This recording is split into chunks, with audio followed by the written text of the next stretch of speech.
use your personality in your marketing, use your life if you feel comfortable with it. I shamelessly use my children in all of my marketing. I've had customers that have watched my kids grow up. This stuff matters because if you can create an emotional connection with your customer, you have got them for life.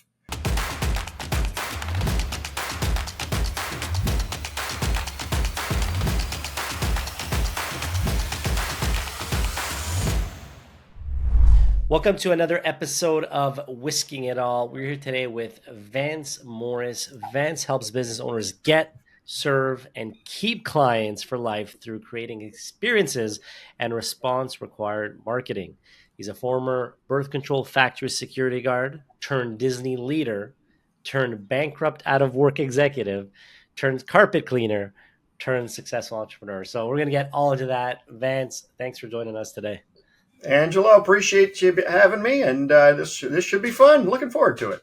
Absolutely. I mean, I got so many questions about obviously Disney because that's always exciting and knowing the stuff you've done there. But I always like to hear people's stories of how they got where they got, and you've had quite an interesting career. So I'd love to start off. I'm all ears, just kind of walking us through your career path and how it led you to what you do today, which is deliver service now. Sure. So it all started back when I was 10 years old.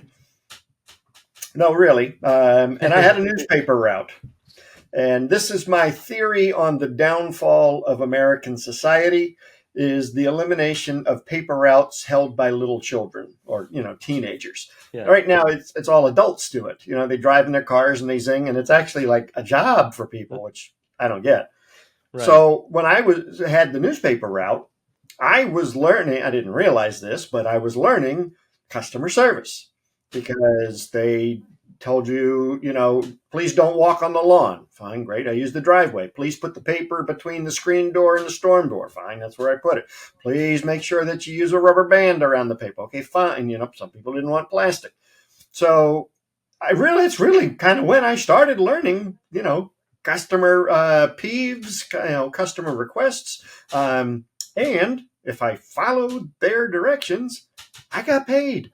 So that was really the opening. I haven't used that opening in forever. I just thought about it the other day. I was like, oh crap, this goes all the way back to when I was 10 and had a paper route. Amazing. I worked for a franchise restaurant company up in Massachusetts for a couple of years. I will never work for a family-owned business ever again. It was good, but so a buddy of mine who I went to college with was a recruiter for Walt Disney World. I called him up and I said, hey, I'm thinking of making a change. He says, come on down. And honestly, that was the extent of the interview. They don't do that anymore, but that's awesome, though. Yeah, it is all in who you know. So I spent a little over a decade at Disney. Mostly all in food and beverage. So I was on the opening team of the Yacht and Beach Club Resort over there near Epcot Center. Yeah. I was the all-island duty manager for Pleasure Island. If you remember Disney's failed attempts at booze, debauchery, and scantily clad women. And I was on the design team and operations team for a little restaurant called Chef Mickey's over at the Contemporary Resort, which to this day is doing almost $80 million a year. One restaurant. That must be one of, if not the highest grossing individual restaurant. No, in the States, it must be up there as like top 5 or something. I don't know. It's got 450 seats. Breakfast, we turned it 4 times. Dinner, we turned it 3 times. Wow. A few years ago, they added lunch. But it's just amazing how much money goes through that thing. But people do leave Disney. I was starting to feel like, I need to just go do something different. 10 years is a long time. Yeah. So I had a couple more corporate jobs. I was a food service director for a retirement community. Had 350 14 to 17-year-olds working for me. Okay. herding cats, right? Well, we had over 3,000 residents there. We had 4 dining rooms, 3 cafes. I mean, it was a pretty big operation. Wow. And then I worked for a corporate food service. So my introduction to corporate cafeterias. Okay. Whoo-wee, baby. It was interesting because you're trying to you're literally in the middle. I'm trying to make the client happy by giving them what they want, Right. while at the same time balancing the needs of my boss and the company who want something completely different than what the client wants. So, but anyway, I ended up getting fired from that job. I realized I make a lousy employee. I just don't like to be told what to do. So I started my own carpet cleaning business. Never cleaned a carpet in my life. I know it's every small boy's dream to grow up and own a carpet cleaning business, but I was obviously looking for something that it was me and I was doing it. So I took all my Disney knowledge, marketing, customer experience, put it into that, turned it into a premium service, grew it, added a couple new lines of business. I actually added a mold remediation company and a Oriental rug washing facility. Again, Wow. both very high ticket. And here's the key thing, though, is that I mentioned I put in all of the Disney systems. So Yeah. I also had marketing systems, operation systems. And what that did was free me up. I now have a general manager in place, and I might work 90 minutes a week in that business. Wow. Um, It's and still so, going today? oh, yeah. Oh, Oh, yeah. wow. That's Oh, awesome. yeah. No, it's kicking off cash. I have no real reason to get rid of it. That's Um, awesome. but yeah, and it's to me, I knew it was going to be a lifestyle business eventually. The first 5 years was certainly not. That was just miserable. They gave me some time. People started asking me, how the heck did you do that? And I started coaching and consulting with other companies. Wow. Wow, what So a here I journey. am. What a journey. I gotta ask just out of curiosity, what got you into the, I know you joked about it's everybody's dream, but like what got you into the carpet space? It's super random, I guess, but like Yeah, cool. it But is. what attracted you to that? Yeah, so I knew that I was probably going to do some kind of franchise Okay. because it needed a proven proof of concept, and it was going to that it was going to work. Um, I quickly learned that restaurants were not going to happen because everybody's looking for $1 or $2 million liquid cash, which didn't have that Right. laying around. Right. And so I was working with a franchise headhunter at the time, and he was bringing all kinds of concepts in front of me: dry cleaning, fruit smoothie bars, mobile ice slushy things, Okay. Car um, washes. car washes, yep, and carpet cleaning. And I dismissed the carpet cleaning immediately. I'm like, I don't even vacuum, and you want me to go out and clean carpet? But he kept bringing it up. He goes, look, this company's got a product that everything works as advertised. You can look any customer in the eye and say, all our stuff works. They give you the freedom to do marketing as you see fit in your marketing, in your space, in your That's market, cool. which was huge because I didn't want to be beholden to Right. 2 or 3% every month paid into a national marketing fund, and it Yeah. just was just like a big giant black hole where Right. all the money went. That's really cool though. Wow. Okay. And so I'm curious, right? Like you alluded to some processes, right? And things and systems you put in place. Like we have a lot of restaurateur listeners. I mean, food and beverage in general listeners, and our goal is always to help them. So sometimes we have guests that talk about loyalty, talk about operations, talk about inventory, talk about anything. I'd love to maybe dive in a bit of that. Are there any, I'm sure people listening are like, I want to know what are some of these systems. Are there any Yeah. you can? The short answer is, hey, go to your website and you can do the consulting. But maybe just to tease them a bit, can you share some maybe systems that you put in place as an example in the carpet cleaning company? Yeah, and these are simple systems. I want to make sure everybody understands that. And Disney actually runs on just 3 words. Because if you think about it, there's just in Orlando, there's 75, 80,000 employees. Most of them there are not minimum wage, but hourly workers. Yeah. And so they're not always thinking strategically, shall we say. The systems have to be simple. Otherwise, they'll just fall apart. And Disney runs on 3 words: what to do, how to do it, and the most important one is why we do it that way. So, for example, answering the telephone.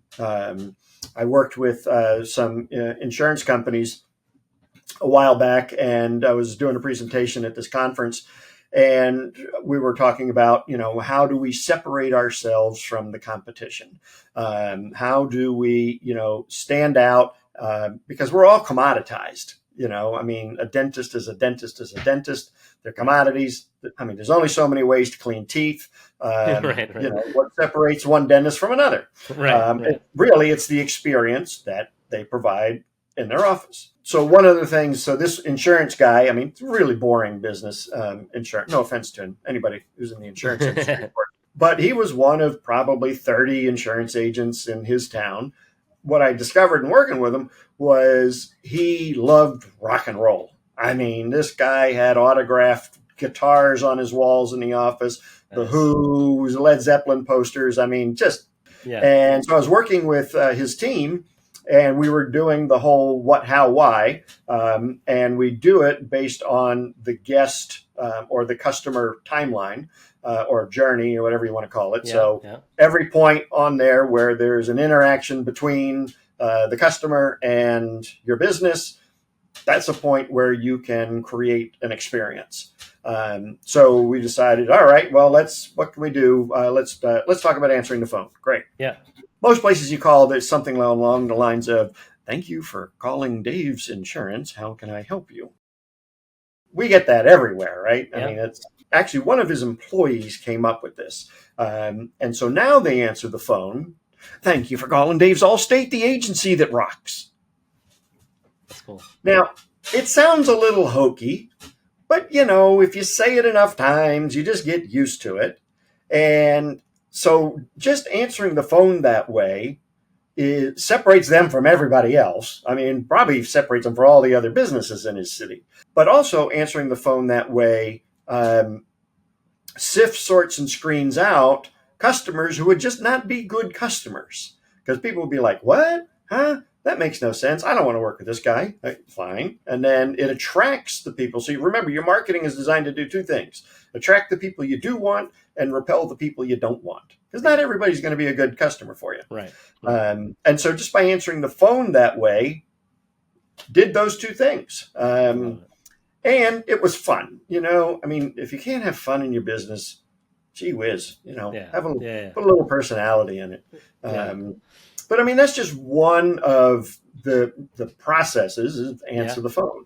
I think another big process, and this is where I see so many companies really dropping the ball, is on customer retention. Okay.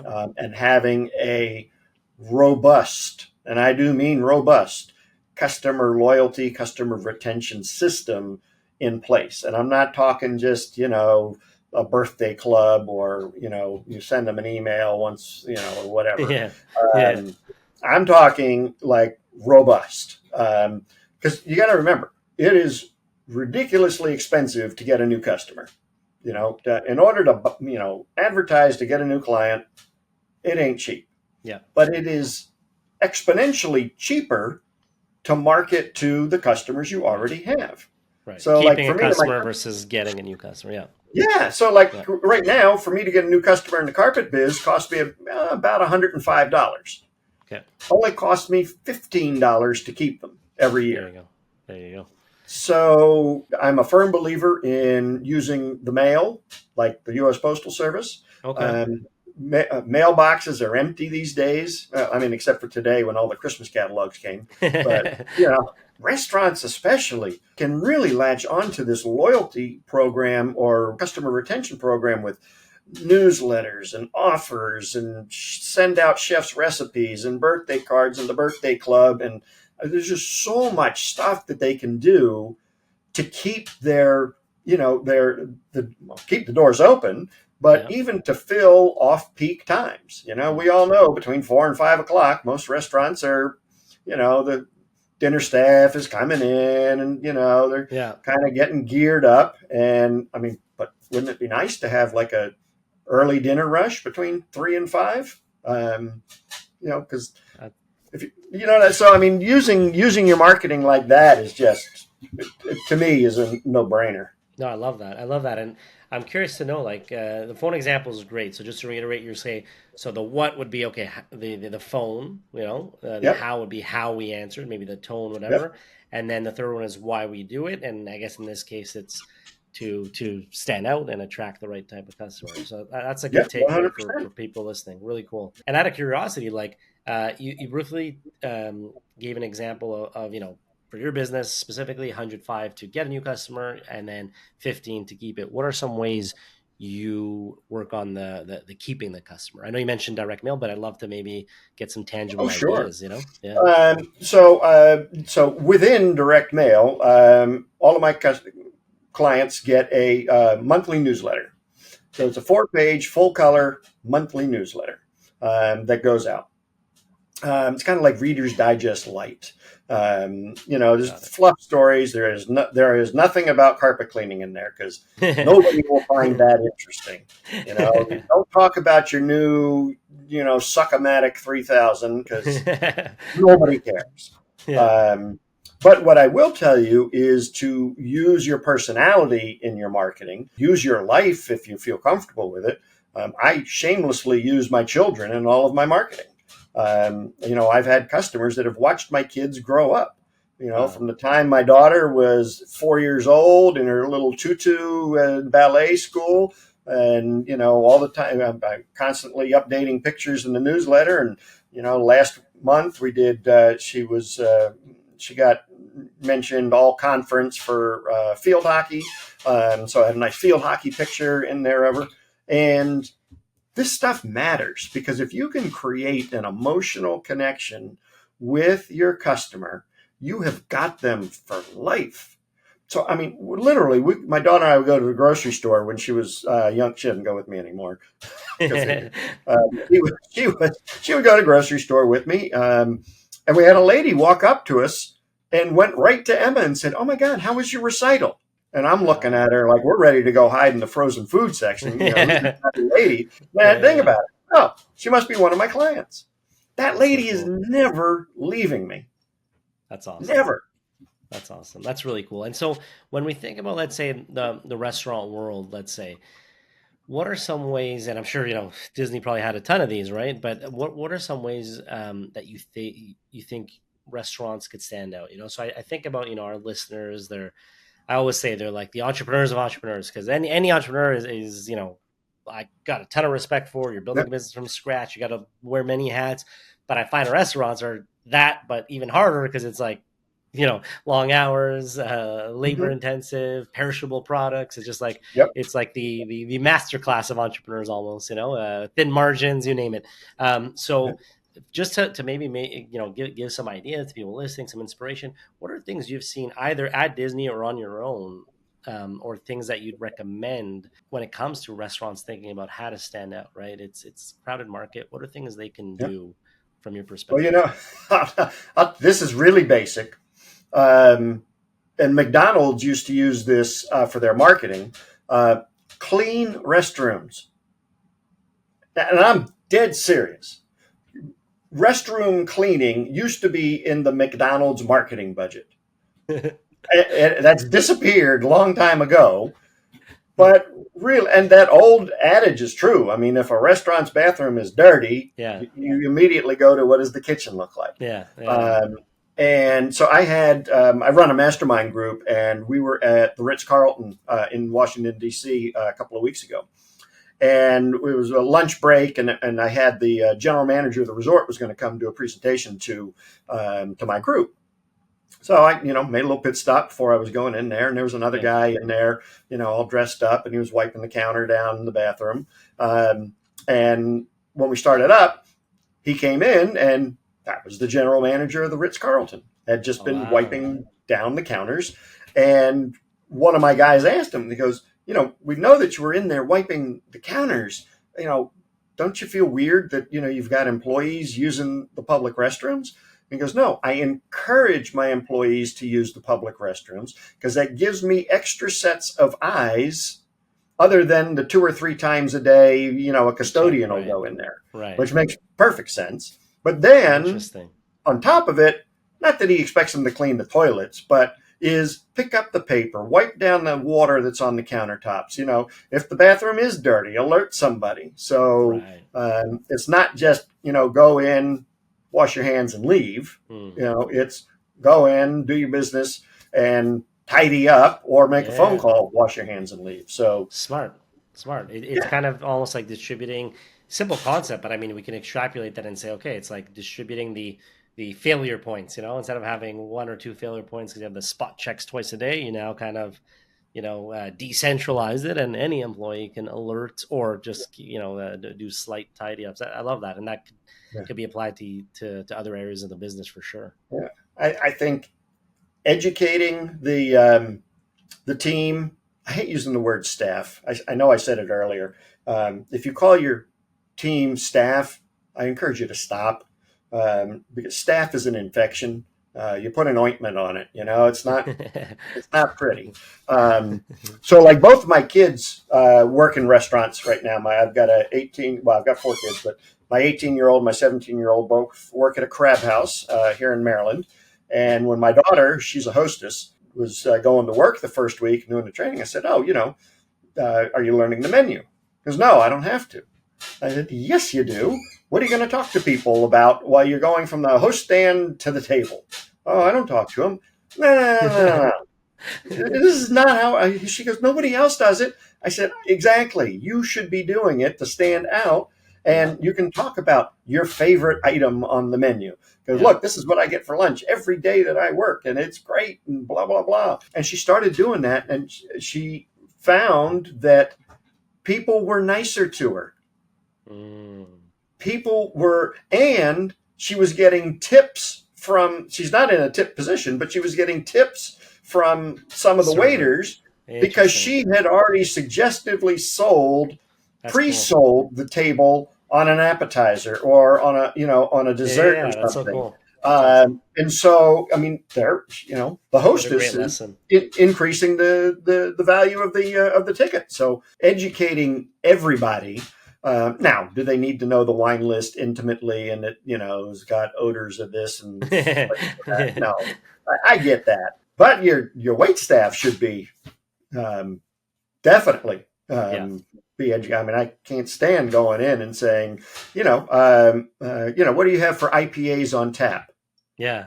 And they Humana, don't know. humana, and then they got to look over their shoulder at the taps. Yeah. I'm like, I had a this is funny one yesterday, actually. I went out, my sister's visiting in town, so we went out together, and we're at a restaurant, kind of just a casual spot, and so she orders a drink, and it was basically a tequila old fashioned, but I guess branding purposes, they probably have a deal with the company. It was a Casamigos old fashioned. So when she ordered, she's like, "Oh, so on the menu it said Casamigos old fashioned." She's like, "Oh, I'll take the Casamigos old fashioned."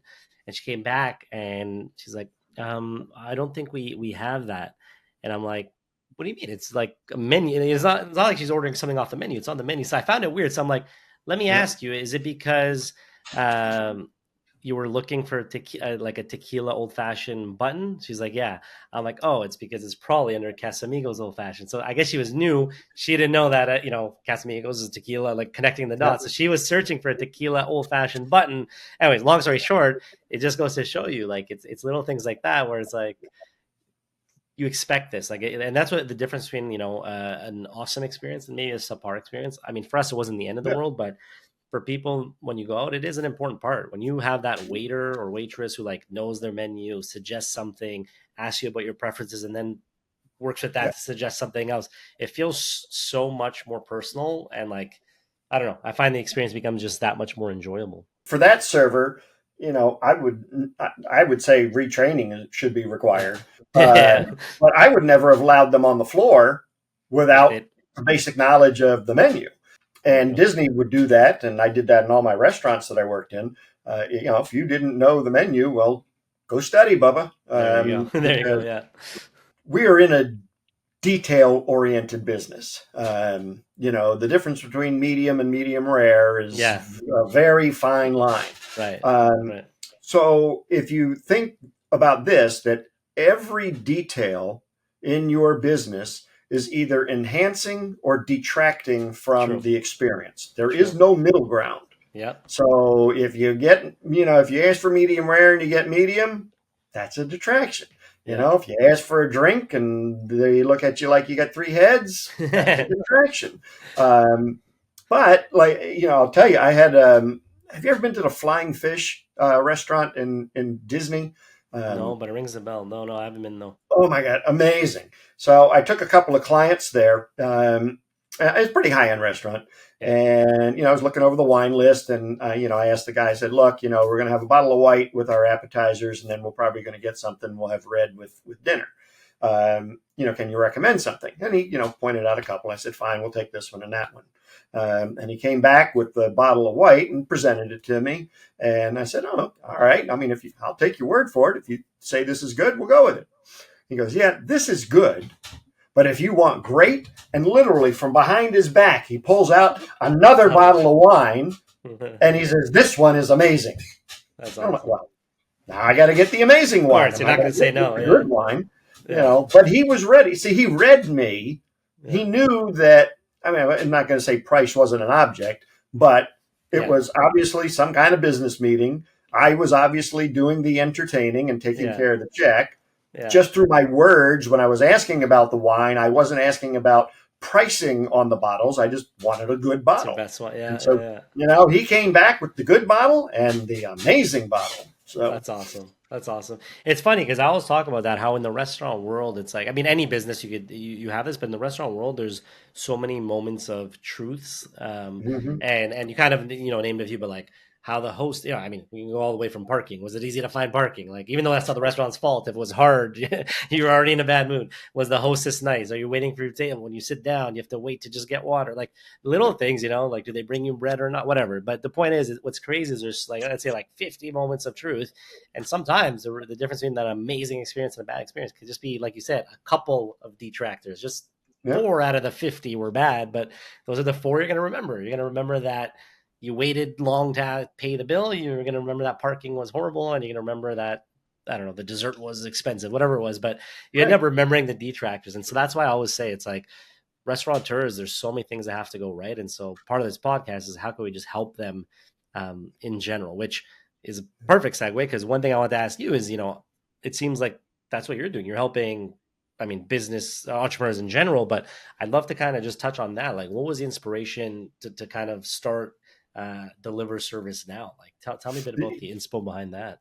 Yeah, that's a great question, Angelo. Thank you. One, I'm kind of on a mission to eradicate the insidious decline of poor service in the world. I mean, it is. It's just gotten worse and worse and worse. And they say AI is going to make it better, and it's not. I mean, it's still the human element that's got to be there. And so, I mean, unless you're going to McDonald's and you want to just order at the kiosk, and then sooner or later they're going to have robots that just spit the food down a chute to you, and you don't even have to talk to anybody. Right. That's coming, Yeah. But for people that want a real experience, I've seen it. The people that have this genuine heart for service, and all they need is a little bit of training, making making money, tips the way that they would love to, but the actual business owner, the restaurant owner, being just head over heels thrilled at the Google reviews, at the Yelp reviews, at the repeat business, getting to see Mr. and Mrs. McGillicuddy every other Wednesday, because that's when they come in and they love you so much, and they just order the one Manhattan, and you know exactly what they're going to order. But those are the people that really pay the bills. I mean, it's the consistent return of guests to your restaurant that is going to maintain a steady income for you. Yeah. I can't stand bad service. It drives me batty. I actually can't go out. There's only like 2 or 3 restaurants I can go to where I'll enjoy myself. One, we have actually, so my town I live in, we have 1,700 people in town, really small Okay. town. Okay. We have 3 traffic lights. Sometimes they Oh work, wow. sometimes they don't. But we have a brewery here, and the brewery's got a little tasting room, and it's all mismatched furniture that they got from the outlets, or the Goodwill or whatever. But the bartender guy is always nice. He knows my name. He knows my dog's name. He's smart, and he pours the dog's beer first before he pours mine. Actually, he says hi to the dog before he says hi to me. So I know what I'm getting when I go there, And then there's a great place. Actually, place I had dinner in D.C. A couple of weeks ago.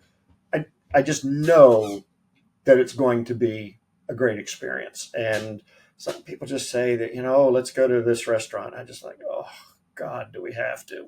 You know, There's something about predictability. I'm the same way. It's like, do I enjoy trying new places? Of course, but like I think in general, when you think about the market and people are more cash constrained, and as consumers, your dollar only goes so far. It's like you don't want to risk it, So when you do yep, find that place, which is an opportunity for restaurants, because when you do find that yep, place that's consistent, for me, it's a place really close to my house. It's an Italian restaurant, but obviously I'm not always in the mood for Italian. But when I am, it's close. The service is always top notch. Once in a while they free dessert yep, on the house, whatever. But it's one of those places where it's like I always get served well. I always have a good time. It's consistent. I know what I'm getting. Of yep, course, I'll try new places, but in terms of like my go-to, that's an example of like, hey, I'm gonna go back because I know what I get and I'm happy with what I get and it's yep. consistent, which is a key part because I'm like you. It drives me crazy if you go to a restaurant and it's one time it's amazing, the other time it's not. It's like you lose trust. You're like, I can't bring people here. What if what if this happens to them? Yep. I Um, mean, we've got 5 restaurants in town, which for 1,700 people is a lot of restaurants. But there's 2 we just won't go to. that's I funny. mean, it's just garbage service. It's Imagine horrible, that, which says a you lot. know. I think that's a lesson for people listening, right? 5 restaurants, and he's eliminating 2, so that's 40%. You're Yeah, eliminating 40% of your options just based on service. So there's something to be said about that, and I think to our listeners, it's like really the importance of service, especially in the space of hospitality, right? yeah, and I think a lot of the smaller restaurants, and when I say small, I'm saying, maybe you have, 3 to 4 servers on the floor, for a dinner rush. Maybe you have a hostess and a bartender, Right. and those are the ones that tend to overlook the training. I mean, they'll like, here's the map of the dining room, here's the menu, you're trained, Mhm. and just set them loose, and that's when problems happen. They just don't take the time to train them properly. And I get it. Trust me. I mean, in a small restaurant like that, the owner may be the general manager, the chef, and the bottle washer every other Thursday, whatever it is. Right. Right. Right. Um, I get it, but you're not doing yourself any favors by putting untrained people Right. out on the floor. And I'm curious to know, for people listening in, they're like, okay, I like this Vance guy. He's got a good sense of humor. Seems like he knows what he's talking about. Tell them a bit about your number one, your services. So, what type Sure. of services Deliver Service now offers? And then I'd also love to, as we get closer, I want to also plug plug away. So, like, where they Oh, can find you, your website, I know you got newsletters, you got all kinds of stuff. So, sure. we could talk about all that. But first off, let's just talk about maybe some of the key services you offer and how you can help. The main part of the business, I have a group coaching program Yeah. that is designed kind of like a done with you Yeah. in improving your experiences, improving your marketing, and it's got weekly coaching. So I mean, you just bring your questions and they get answered. I have a library of about 70 master classes on all things marketing and customer experience, which you get access to. Actually, I have a roadmap, and it starts with what I call the right next thing finder. So a lot of coaches will just say, "Yeah, here's all the crap. Good luck."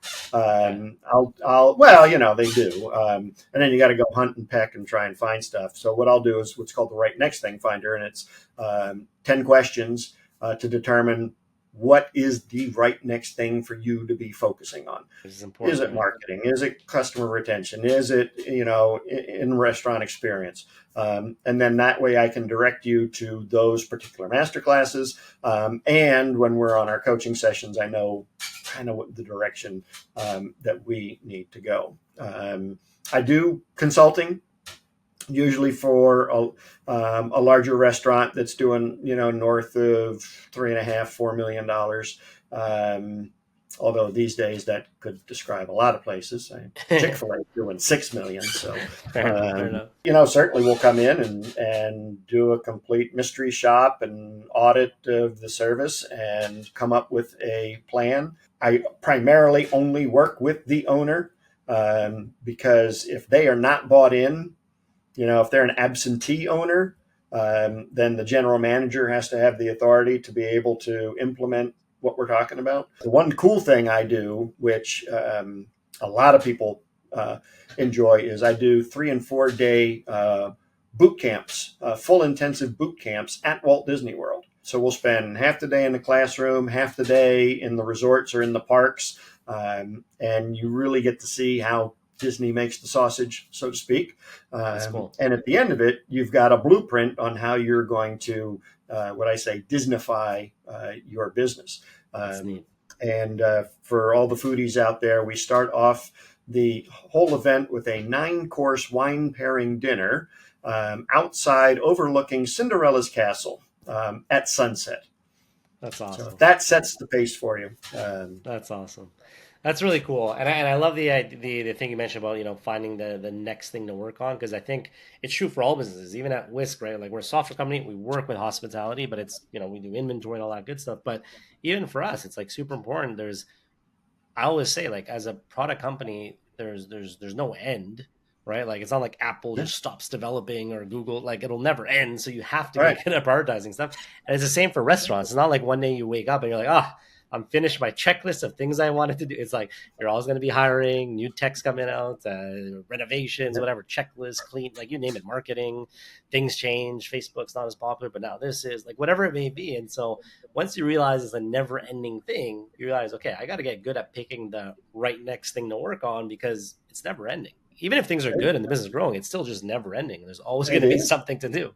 And the thing, and as you get bigger, the problems don't go away. You still have problems. They're just different problems. Exactly. Do I open a second location? Do I, expand over here? Do I buy a new oven? I mean, it's just different problems. Exactly. It's a never ending thing. And then just to wrap up, right? I think this is awesome. It's so, like, I could talk to you all day. I'm so curious to learn so much more about like the Disney stuff and what you're doing these days. But for people who are interested, we'll definitely plug away. So even after you say this, we'll put it in the actual podcast. We upload it also on YouTube, so we'll put it in the description. And we do a monthly newsletter as well. So I'm sure in one of those we'll highlight you. So we'll put some links there. But for people who are listening or watching this, how can they find you, your website, and stay connected? Sure. Best place to go is the website, which is deliverservicenow.com. A whole bunch of free resources on there that you can download and start using, right away.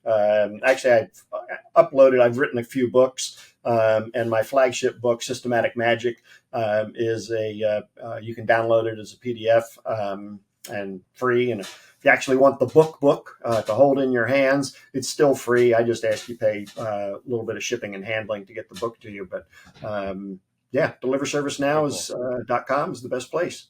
Perfect. And I noticed, on the website, like you said, you have all kinds of resources, and you even have courses that I was checking out. For example, how to raise your prices without losing a client, the zero customer defection blueprint. So definitely for people listening, once again, deliverservicenow.com. And you're listening to Vance Morris. Vance, thank you for joining us. This was fun. We're going to make sure to plug away so people can connect with you. I think you have a lot to share, and I can tell you're passionate about it, which I love. So thanks for joining us today on the Whisking It All podcast. No, man, I appreciate it, Angelo. Thanks so much. If you want to learn more about Whisk, head to whisk.ai and book a demo.